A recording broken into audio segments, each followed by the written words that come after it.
ચીખલીના ખાંભડા ગામે બીસમા રસ્તાની અનેક રજૂઆતો છતાં રસ્તો ન બનતા ગ્રામજનો હવે આંદોલનના રસ્તો અપનાવે તો નવાય નહીં અને આવનાર સમયમાં ગામમાં થનાર સરકારી કાર્યક્રમોનો પણ વિરોધ કરવાની ચીમકી ગ્રામજનો ઉચ્ચારી રહ્યા છે।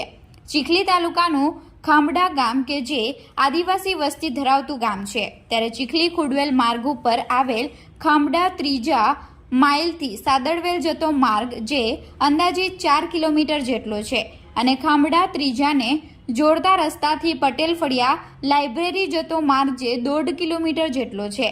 આ બંને રસ્તા માટે લગભગ 2007થી ગ્રામજનો દ્વારા અનેક જગ્યાએ રજૂઆતો કરવામાં આવી છે અને સરકારમાં અનેકવાર દરખાસ્ત પણ થઈ છે, તેમ છતાં આજ દિન સુધી આ રસ્તા બન્યા નથી। ત્યારે ગ્રામજનો દ્વારા આ રસ્તાને લઈ હવે આંદોલનનો માર્ગ અપનાવવાની તૈયારી કરી રહ્યા છે અને આવનારા સમયમાં સરકારના હાલમાં ચાલી રહેલા વિકસિત ભારત સંકલ્પ યાત્રા તેમજ અન્ય કાર્યક્રમોનો વિરોધ કરવાની પણ ચીમકી આપવામાં આવી છે। ત્યારે વહીવટી વિભાગ વહેલી તકે આ રસ્તાની મુલાકાત લઈ રસ્તાનું નવીનીકરણ કરાવે તે જરૂરી બન્યું છે। જો વહેલી તકે આ રસ્તો અંગે કોઈ જાહેરાત કરવામાં ન આવે તો ખાંભડા ગામના લોકો ફરી એકવાર સરકારનો વિરોધ કરે તો નવાય નહીં। મારું નામ ધર્મેશભાઈ ગમનભાઈ પટેલ, ખાંભડા રહું છું। આજે 10 વર્ષથી સભ્યમાં છું હું, પણ 10 વર્ષથી રસ્તા એ મુખ્ય રસ્તો છે ત્રીજા માઇલથી સાદડવેલ જતા ને એના જોડતો પટેલ ફળિયામાં એક રસ્તો જતો છે, પણ 10 વર્ષથી આ રસ્તા મંજૂર જ નહીં થતા। સરકાર નથી મંજૂર કરવા માંગતી કે અહીંના લોકો અહીંથી મોકલાવે છે, રજૂ નથી થતા। જે અમે આવેદનપત્ર આપ્યા છે પણ રસ્તા હજુ સુધી કોઈ પણ સરકાર હજુ સુધી બનાવવા માંગતી નથી। સરકાર કદાચ આ રસ્તા બનાવવા ન માંગતી હોય તો આ ચૂંટણીનો બહિષ્કાર કરવામાં અમે નક્કી કરી નાખ્યું છે ગામવાળાએ કે આ ચૂંટણી પહેલાં રસ્તો નહીં બને તો ચૂંટણી બહિષ્કાર કરશું। આજરોજ ગામના રસ્તા માટે અમે લોકોએ એક આયોજન કરેલું હતું અને એમાં આ મીડિયાના સહકારથી સરકારશ્રીને કહેવા માગું છું કે ખાંભડા ગામના મુખ્ય રસ્તો જે ખાંભડા ત્રીજા માઇલથી સાદડવેલ સુધી લગભગ 4 કિલોમીટર ઉપરનો રસ્તો છે અને એક બીજો રસ્તો કે ખાંભડા ત્રીજા માઇલને જોડતા રસ્તાથી પટેલ ફળિયા લાઇબ્રેરી તરફ રસ્તો એ 1.5 કિલોમીટરનો છે।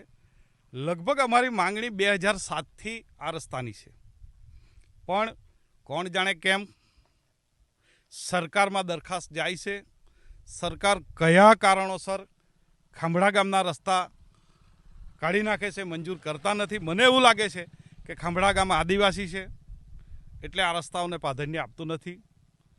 વચ્ચે અમે કલેક્ટરશ્રીને અમારા સરપંચે પણ રજૂઆત કરી છે, લેખિત રજૂઆત કરી છે, પણ આજ સુધી કોઈ જવાબ મળ્યો નથી। એટલે હવે હું એક સમાજના અગ્રણી અને રૂઢિપ્રથા ગામ સભાના અધ્યક્ષ તરીકે મારા ગામના ઘણા લોકોએ મારી પાસે આવીને રજૂઆત કરી કે જો સરકાર આપણા રસ્તા મંજૂર જ ન કરતી હોય તો સરકારની વિવિધ યોજના લઈને જે યાત્રાઓ નીકળી રહી છે, સરકારના વિવિધ કાર્યક્રમો છે, તો ખાંભડા ગામના લોકોએ એ કાર્યક્રમનો બહિષ્કાર કરવો જોઈએ એવી લોકોની માગણી છે। ને આગેવાન તરીકે મારી પણ એ જ માગણી છે કે સરકાર સંકલ્પ રદ કાઢે કે બીજો રદ કાઢે એમાં અમને કોઈ વાંધો નથી, પણ તાકીદે આ 2 મુખ્ય માર્ગો બને એની જાહેરાત થાય એવી અમારી માગણી છે। અને જો આ જાહેરાત નહીં થાય તો આવનારા દિવસોમાં સરકારના કોઈ પણ કાર્યક્રમનો લોકો બહિષ્કાર કરશે તો અમારા ગામ લોકોના આગેવાન કે સરપંચની કોઈ જવાબદારી રહેશે નહીં, કારણ કે વારંવાર અન્ય દરેક જગ્યાએ રજૂઆત કર્યા છે, કલેક્ટરશ્રીને બી રજૂઆત કરી છે। અને આ જે પટેલ ફળિયા તરફ જતો રસ્તો છે ત્યાં લાઇબ્રેરી આવી છે, અદ્યતન લાઇબ્રેરી છે, બાળકો દૂર દૂરથી ત્યાં અભ્યાસ કરવા આવે છે, તો એ વાતને ધ્યાને લઈને સરકાર અમારી વાત ધ્યાનમાં લઈ અને આ રસ્તા મંજૂર કરે એવી અમારી લોકોની લાગણી અને માગણી છે। બાકી હવે લોકો એટલા બધા કંટાળી ગયા છે, તમે જોવો છો કે 108 પણ જઈ શકતી નથી। કદાચ કોઈ સગર્ભા બેનને પ્રસૂતિ માટે લઈ જવાનો હોય તો રસ્તામાં જ પ્રસૂતિ થઈ જાય એવી હાલત છે, તો સરકાર એ વાતને ધ્યાન રાખે આ રસ્તા મંજૂર કરે એવી માંગણી છે। અને લોકોએ જે મને કીધું છે એ મીડિયાના મારફતથી સરકારશ્રીને જિલ્લા કલેક્ટરશ્રીને જણાવું છું કે આવનારા કાર્યક્રમમાં લોકો બહિષ્કાર કરે એમાં અમારી કોઈ જવાબદારી રહેશે નહીં।